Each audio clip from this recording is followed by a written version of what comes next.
So who jilted their fiancé shortly before they were due to marry? The answer is all of them.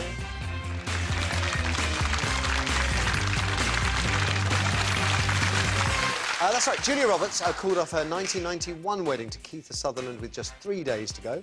Demi Moore jilted Emilio Estevez 3 weeks ago. Audrey Hepburn, though, she really pushed it to the limit. She dumped Playboy James Hansen the day before. Cheers to that, Kirsty. Right now, though, is it worse to be jilted at the altar or dumped days after saying I do? Why are we talking about this? Well, Rachel Hunter, the model, you know, Rod Stewart's ex, she was dumped last week, and this is just less than 2 months before she and ice hockey star Jarrett Stoll were due to tie the knot. Seems Stoll got cold feet. He plays ice hockey. It's not even a pun, it's a fact, OK? So they decided to split up, but not until the invites had already gone out. So then devastated Rachel got Jarrett to email all the guests telling them the whole thing was off. Ouch, what a mare. Was Stoll out of order, leaving it so late to back out? Well, these things happen, I guess. I have to say, I know a fair few people who've gone through with a wedding knowing they were making a mistake. I couldn't face up to cancelling beforehand, as family and friends had not only received their invites, but also done things like bought presents, paid for honeymoon and such like. And their reasoning was that with divorce carrying little or no stigma these days, it was better for everybody to go through with it, make a go with the marriage, and if it turned out that it really wasn't what they wanted, they could then call in the lawyers. And one told me, and you're like this, they worked out they could even sell their wedding prezzies to pay the solicitor's bills. Think about it. No shame, no shame. OK, no embarrassment, a great party, a slightly awkward honeymoon, and then a free breakup. Bargain. So what would you do? Would you call off the engagement with weeks to go? 1 in 5 engagements don't lead to a wedding, the stats tell us. Whereas 1 in 20 marriages fail in the first year. So there's plenty of people that are in this situation. Would you cancel before the wedding or go through with it? Well, Lara, you would definitely go through with it because you love a wedding. As the voice of experience on this panel, I would say no, don't go through with it because I'm not even saying, how late? To the last day, the day before? I'm not saying which one of my weddings, but one of my weddings. I know. I'm trying to make a serious point there. 2 weeks before the wedding, there was suddenly serious problems and doubts in my mind. As somebody whose opinion I trusted said, delay it, delay the wedding. And I didn't listen because I said the tea towels are printed exactly like that. You know, the dress is bought, the wedding is organised, the people have been invited, the food. You know, in the back of your mind, did you also think divorce carries little or no stigma? I thought it'll be okay. It'll be okay. I just pushed all that to one side, and I thought it would be okay. But it was more the fear of the embarrassment and the shame and the upset to everybody of cancelling it. Now I would say, if anybody's in that situation, better. Because divorce is not stigma-free. You spend endless times making jokes about number of my divorces. Relative to cancelling a wedding with a week to go? There's a huge amount of shame, I mean, in getting divorced, a huge amount of emotional pain. It's complicated legally, it's expensive. I think, no, I do think the person who cancels has to be the one who emails all the guests. I absolutely support Rachel Hunter on that. And I also think if the honeymoon has been paid for, they're the one who has to either take the fall financially or they go on it. I mean, they have to be the one that carries all the costs and makes it up to everybody. And that is a big thing to have to do, but much better to do that than think you can get a quick little divorce afterwards. There is no such thing as a quick little divorce. Yeah. Trudy? Yeah, well, I think if you're even thinking that divorce is easy and all of that, then you shouldn't be getting married in the first place anyway. So either don't get married at all. I think the other thing is that I'm married very happily, I have to say. But the other thing is, we're all having such big weddings. Everybody seems to be investing such a lot in weddings. Well, maybe if the weddings were less big and less expensive and less hello, okay-ish, maybe it wouldn't be such a massive thing to then... If you play it through, to actually it's better to be embarrassed, far better to be embarrassed than to live unhappily in a marriage, I think, any day of the week. Even for a very short period in a marriage, even for a very short... No, you shouldn't do it. Just don't go... If you've got any doubts, don't go ahead with it. Put it off or cancel it, but don't go ahead with it. It'd be fascinating to find out how many people ring in with this, because I know it happens. Stephen, obviously marriage is very much in your mind, judging from what we found out in Google. It's certainly not in yours and everybody else's. Having never married, I think I'd like a party. I think I'd like the party. You'd go through with it? No, I wouldn't. I agree with the ladies. No, it's far more damaging to go through with it and have the whole event, people there, because you know it's under false pretenses. It takes a lot of courage to admit those. No, let's say you're just full of doubt. Lots of people have doubts. Yeah. In fact, it's more than 1 in 10 brides as they're walking down the aisle has doubt. I think it'd be inhuman if you didn't have some doubt. For some people, the doubt is going to be bigger than others. And I think a lot of people have to make an effort to set aside the doubt to get through the day. Maybe the doubt is almost overwhelming. And I genuinely think that if you were in the situation, that horrible embarrassment of having to contact... But if the people, if all the people that you've invited are people who love and care for you, which is what they should be, then they should understand that your happiness is of paramount importance and more important than them having to maybe send back the wedding present. Yeah, I'd be mightily cheesed off if I bought someone a lovely gift and then a month later they separated. I'd want my gift back.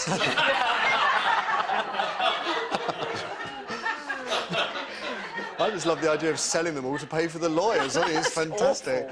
It's kind of what happens with divorce anyway. It's just the immediacy of it. It's a bit more expensive than your wedding list, John Lewis. Yeah, I guess so. Let's test the water and find out what you would do. Would you split up before the wedding or divorce afterwards? Kirsty? We have Claire on line 1. I'm looking at you because I know you've mentioned something along this line for yourself. Yeah. You've been close to this. Is this close to being jilted? But no, actually, before a wedding? Yeah, but I actually... Yeah, we were engaged. We've been together about 6.5 years. But in a way, I think he should have gone ahead with it because I think it was all the pressures. And you're not at your normal state when you're... No. When you're planning a wedding, you know, there are unnecessary pressures put on you. Well, that's Trudy's point, That's why you shouldn't have a big wedding. Yeah. Have a simple wedding with the people you love and care for and keep it cheap and easy and you can still have a great time. Yeah. I had a great, really cheap wedding. How much did you spend on yours? Can you Pardon? remember? How much did you spend on yours? Do you know, almost nothing. We got every guest to bring some food and... Do you know what the average rate is for a wedding now? 20 grand. Which is ridiculous. 20 grand. Ridiculous. That's just silly. Yeah. Spend the money on a fantastic honeymoon or whatever, but or a don't... good lawyer. Let's not forget. Or a good lawyer. Come on, Kirsty, what do people say at home? Mixed views. We've got Claire first on line 1. I'll tell you what, 20 grand isn't even enough for a good lawyer. Claire, good morning. Hello, morning. So, have you been there? Have you got the T-shirt? Yes, I have, yes. Yeah, I actually, out of spite to my mum, I got married on the 9th of December, which was her birthday, and didn't invite us to the wedding. And we were split up by May next year.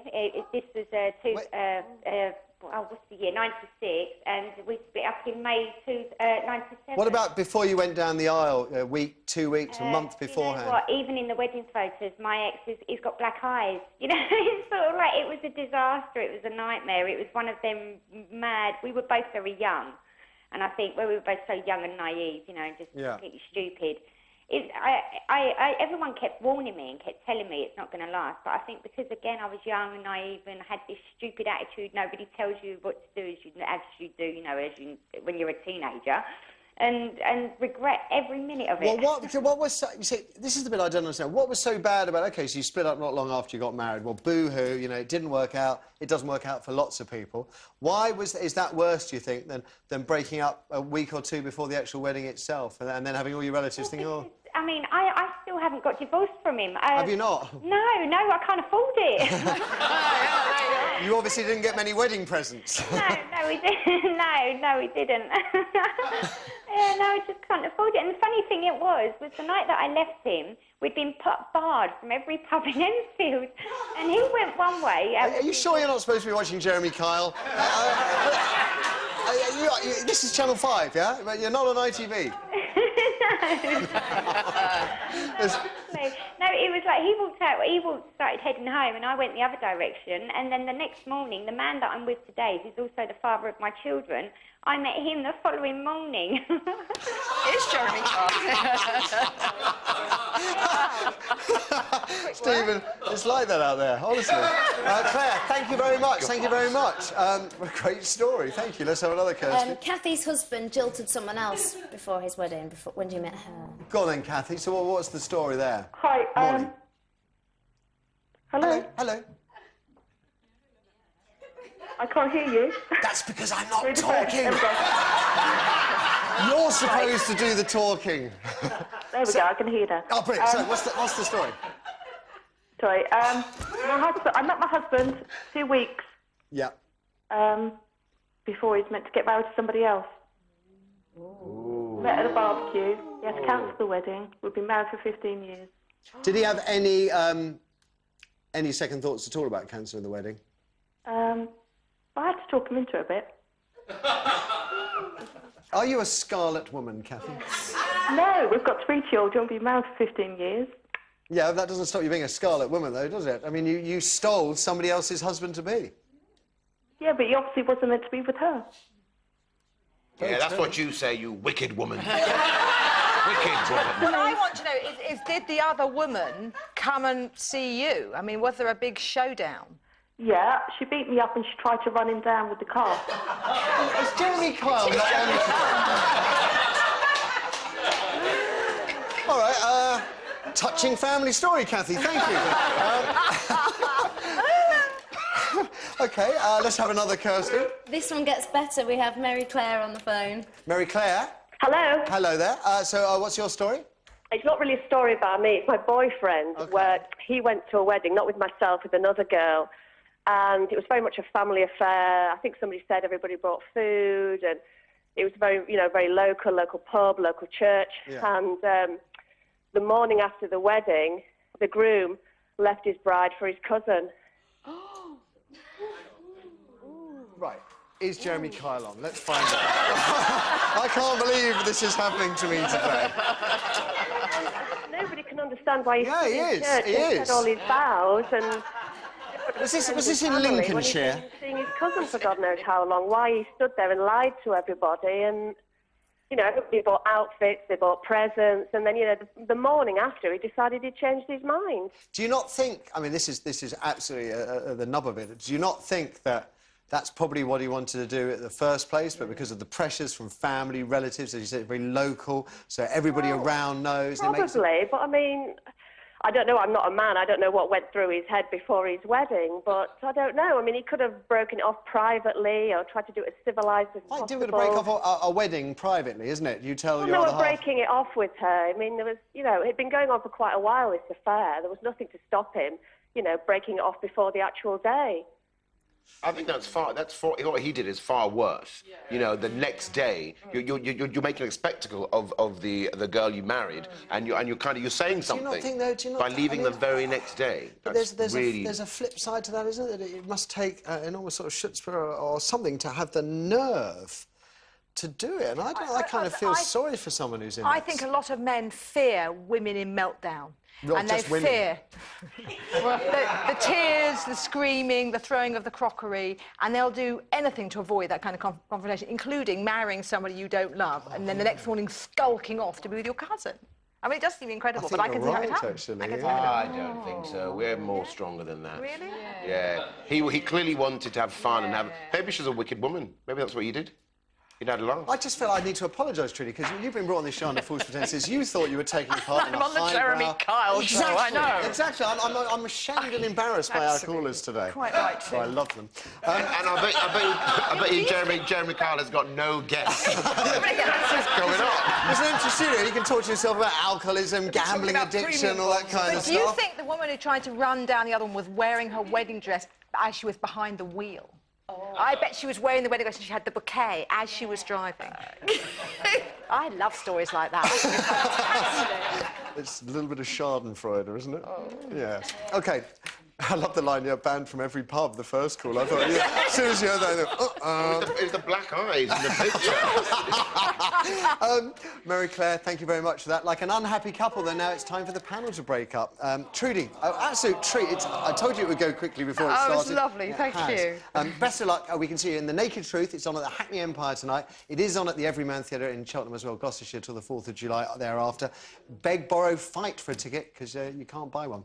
Larry, Stephen, until tomorrow, give it up for our wonderful panel. Thank you.